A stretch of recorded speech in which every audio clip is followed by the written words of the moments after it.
दिल्लीचो उपमुख्यमंत्री Manish सिसोदियाक liquor policy scam प्रकरणात सीबीआयन अटक केली।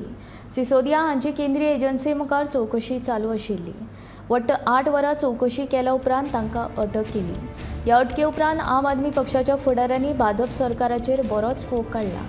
फाटल्या 1 वर्सा सावन भाजपा सिसोदिया हांच्या विरोधांत 1 रुपयाच्या भ्रष्टाचाराचो एक लेगीत पुरावो दाखोवंक शिकिल्ले ना आनी हाचे फुडें दाखोवंक शकचे ना अशें म्हणीत आम आदमी पक्षान भाजपा आड तिडक उक्तायली।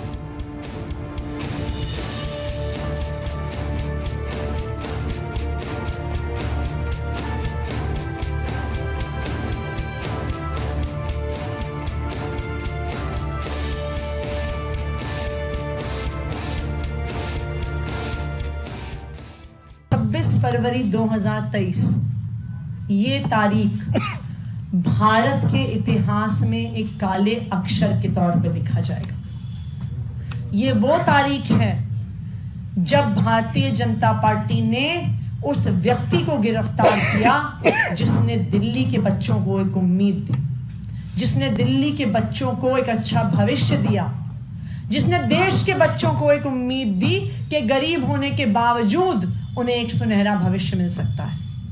क्या कसूर है मनीष सिसोदिया का? उनका कसूर है कि वो रोज सुबह 6 बजे उठ के दिल्ली के सरकारी स्कूल पहुंच जाते हैं। उनका ये कसूर है कि वो अपना 25% बजट शिक्षा को देते हैं। उनका ये कसूर है कि वो हर साल सैकड़ों बच्चों को IIT JEE पहुंचाते हैं। आज तक इस तथाकथित एक्साइज पॉलिसी स्कैम में भारतीय जनता पार्टी की CBI, भारतीय जनता पार्टी की ED 1 रुपए के भ्रष्टाचार का सबूत सामने नहीं रख पाई। और आज मैं पूरी देश की मीडिया के सामने कह रही हूं कि ना ही इस केस में कोई भी एजेंसी 1 रुपए के भ्रष्टाचार का प्रमाण सामने रख पाएगी। लेकिन आज 26 फरवरी 2023 की ये गिरफ्तारी भारतीय जनता पार्टी की शासन का अंत का आज पहला दिन है। पूरे देश में रोष है, पूरा देश नाराज है, पूरे देश में लोग पूछ रहे हैं कि आखिरकार मनीष सिसोदिया को गिरफ्तार कर लिया।